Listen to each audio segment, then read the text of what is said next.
Welcome back to another episode of Catching Up with Coach. It has been a day, and a big shout out to the Utah Jazz. I love what Danny Ainge has done to go and get Jaren Jackson Jr., to pair with Larry Markkinen, to pair with Keontae George, to pair with Ace Bailey.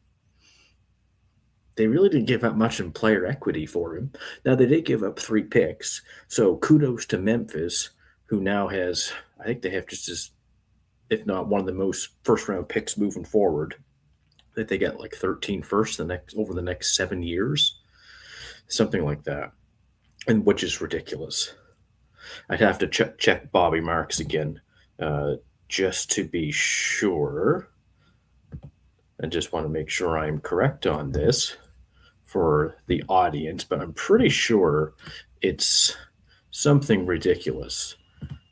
So let's see. This is including they own first in the next 7 years.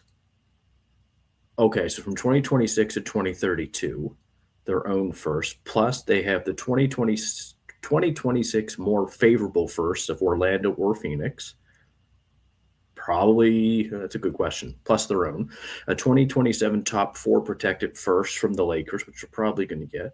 2027 most favorable first of Cleveland, Minnesota, or Utah. Good question what that might be. Probably Utah's. 2029 top 2 protected swap with Orlando. That's going to them, plus their own. A 2030 unprotected first from Orlando, plus their own. And a 2031 unprotected first from Phoenix, plus their own. And their own in 2032 and 6 second-round picks. The Memphis Grizzlies went full-on rebuild mode. Kudos to them. They're doing it right. You don't just kind of dip your toe in the water and say, yeah, we'll get one extra pick like the Raptors did with the Siakam trade. And go and get some other guys that, okay, well, we'll see what we got. A little bit of win now, a little bit of picks. You know what? And I've had to learn this too. You pick one route or the other. Go full rebuild or don't. Now, it has somewhat worked out for the Raptors because we kind of do have all of our picks moving forward. But we're also in the luxury tax right now. So, a bit of a tricky stance there, but Memphis has chosen their path of going full rebuild, and kudos to them. Getting Taylor Hendricks, Walter Clayton Jr., they'll have Cedric Howard, who was my guy. I wanted him in Toronto. Some people said, oh, no, he played Division II basketball, and then he played Division I for a bit. Well, you know what? You just watch him play. You just watch the body type, the shot form, the length, the athleticism. You do this guy who's going to fit in the NBA. I think a lot of teams passed up on him. So they'll build with Cedric Howard and Zach Edey and Jalen Wells moving forward. Hendricks, Walter Clayton, John Morant's gone if they can get rid of him. Funny thing is, the only team I can see taking him is Toronto right now. I don't know if anybody wants the contract. If a team misses out on Miami, they might pivot to him. Or sorry, if a Miami misses out on Giannis, they might pivot to Ja, and then have him as their point guard. Because there's the only team I can really think who would want John Morant is Miami, if not us. But I just don't know if I like the fit. I know you would get off money quicker instead of Quickly's contract, but still going to win games at the end of the day, and you're 30th in three-point shooting. Usually when you're last in three-point shooting in today's NBA, it's not a recipe for success. So I give the Raptors credit for doing as well as they are at the end of the day. People, please come up and comment. I'd love for you to subscribe to. I'd like to get to 100 subs. I'm trying to do some shows, a couple times a week. But today has been a massive day for the NBA. Lots of trades, and certainly we just had one a few minutes ago where the Boston Celtics are acquiring Nikola Vucevic in a second-round pick for the Bulls are going to get Anthony Simons in the second-round pick. So Vucevic goes to the Bulls. Or sorry, Vucevic goes to the Celtics and Simons goes to the Bulls. I like that deal for Boston. They got their big guy, and he's on an expiring contract, so that will definitely help them. I don't get what the Bulls are doing right now. They just got Anthony Simons, Jaden Ivey, Kobe White. Like, they're making another move there. You can't have those three guys. So that's something that I do not see. And I'm just going to be updating Twitter the whole time. So anybody watching for the next few minutes, we'll see where this goes. Okay. So big day, certainly. I am so pleased for the Utah Jazz. Before this season started, I was on Basketball Rewind talking to Kenyon and beyond. And I think if I remember correctly, I think it might have been Beyond and myself. We were saying how Utah's building something there. You got George, you got Ace, you had Hendricks, Markkanen, Kessler. Like, they had enough pieces there where you can, like, you know what, there's something going on here in Utah. They're building. It's Danny Ainge. He loves draft picks. And now he cashed them all in. And Jock Lawndale is still going to the Utah Jazz. Like, he's a serviceable center in the NBA. And you're getting Triple J and Vince Williams. So the Utah Jazz are going to be a problem probably this year and next year. I love what Utah's doing. George, Bailey, Markkanen, Jaren Jackson, and Kessler. That's a big five. They're shooting.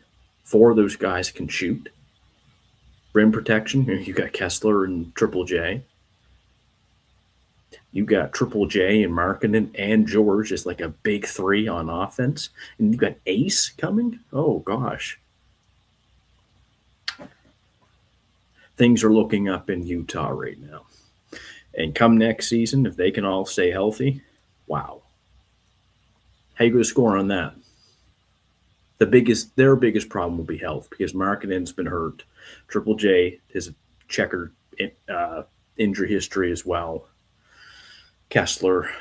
So, I mean, it is kind of boom or bust with that. But if it hits in Utah, they're going to be a really tough team for the next few years. They still got Sensabaugh on the bench. Isaiah Collier. Shout out Raptors 29th pick for Ochai Agbaji. So there's lots there in Utah. So good for them. Really pleased. But yeah, I'm trying to figure out what the Bulls are also trying to do. Because they now have Josh Giddey, Kobe White, Trey Jones, Dosunmu, Jaden Ivey, Anthony Simons, and Mike Conley. Like, some of those guys are getting shipped out. They're going somewhere else. Kobe White would be interesting. I love my Tar Heels. He's one Tar Heel I do like. Pretty inexpensive contract, too. And we get an update from Blake Murphy. Poeltl remains out for Wednesday. What a shock. I have to laugh today. When Michael Grange was showing the videos of Poeltl practicing, it was hilarious. It's like, hey, guys, look, he's practicing. As if Bobby went to him and said, can you show the rest of the world that Poeltl's practicing right now so we can try to get rid of him? Oh, gosh. It's just stuff like that that's hilarious. It really is. And why you gave him an extension a year before you had to. And you're bidding against yourself, just like Josh Lewenberg said yesterday on Hello and Welcome podcast. Why is it the Raptors bid against themselves? Who was going to give Poeltl an extension in the league? Only us. I'm not saying don't give him an extension, but for the amount of money and the term that they gave him, that's a big deal. It's like he's getting paid more, too. It's not like it's one of those contracts that stay the same, like Quickly's.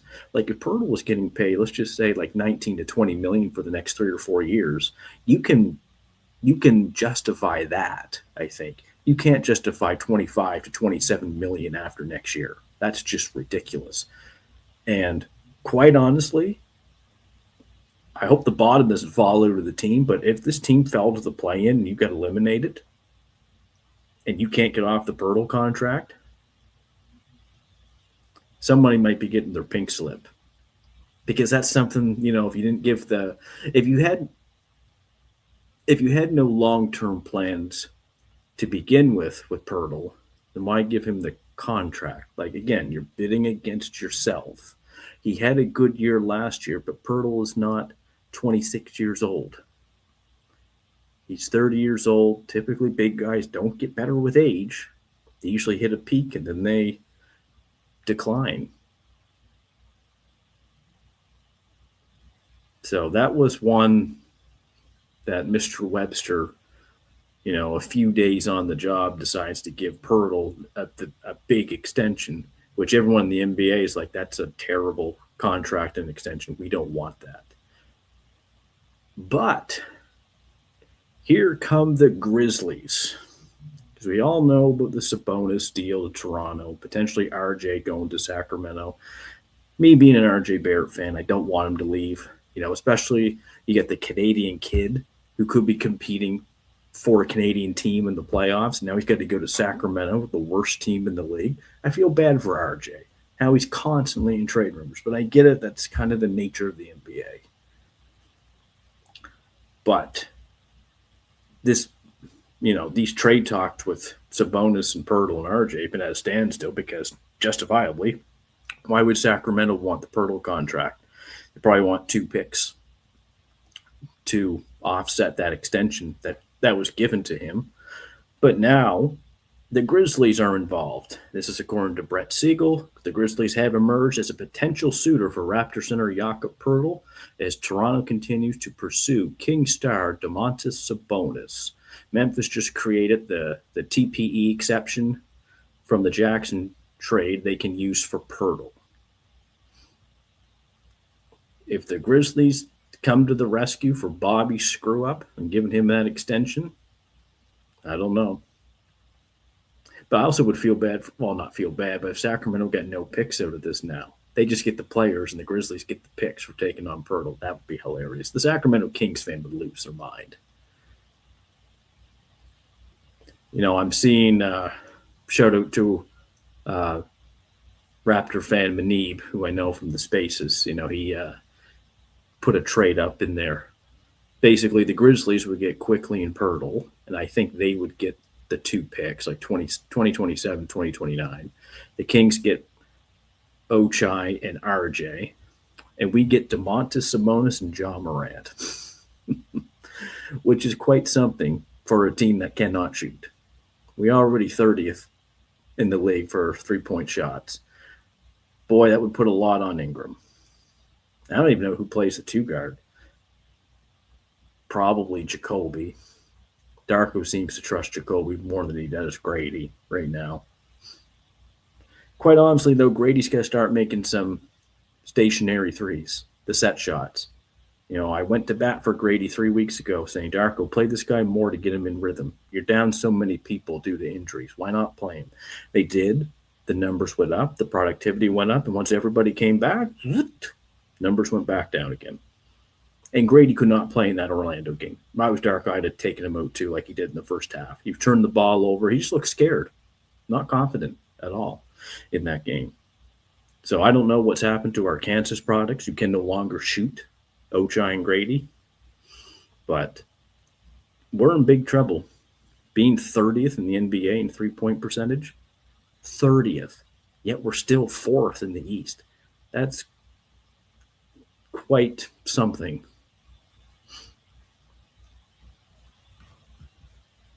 So, will the Memphis Grizzlies get involved and take on Jakob Poeltl? You know what? It would make a ton of sense if they did, and here's why. They're getting picks. Toronto would obviously give them future picks. I'm not giving them this year's pick. Absolutely not. They already get 2 picks this year anyway. What do they want 3 for? You could spread the picks out. You give them a 2027, 2029, maybe. Maybe you just give them one pick. I don't know.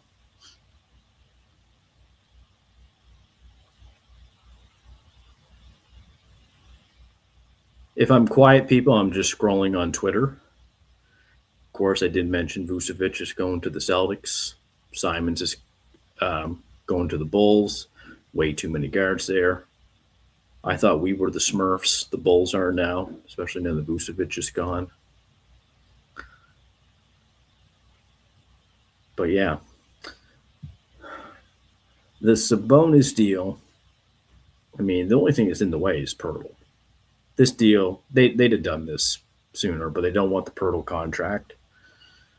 But the Raptors also have to get something more back than just Sabonis.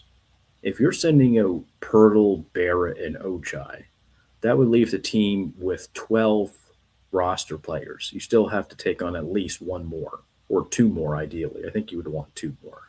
So someone from Sacramento or Memphis has to send us back a couple of players. I don't know who. I honestly don't know who I would want from that. Anyone in the chat want to comment? If this three-team deal was to happen, who else would you want in the deal? Let's see. We got the Kings, the Raptors, and we have, yes, the Grizzlies.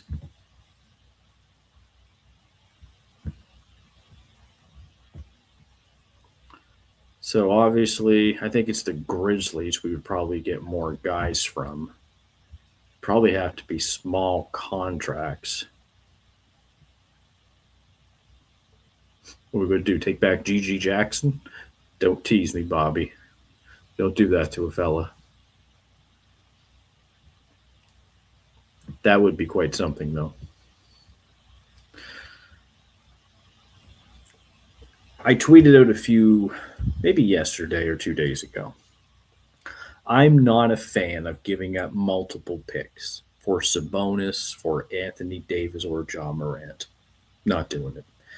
One, fine, maybe. I ain't giving up multiples. The only way I would be giving up multiple picks is for one guy, and he's on the Pelicans. And that's Trey Murphy III. Substitute Giannis out of this for now. We're not getting Giannis. For Trey Murphy III, I am willing to give up 2 to 3 first-round picks to get him because he's 25 and under. And clearly there's a lot of scoring upside, scoring punch, which we desperately need. If you told me we were going to come away with just Trey Murphy in this deal after today, oh, gosh, that would be amazing. I don't think we're going to get him because I think the asking price is too high. But that is an example of someone I would give up multiple firsts for. Sabonis, no. Too much money. Pushing 30. Big guy, no.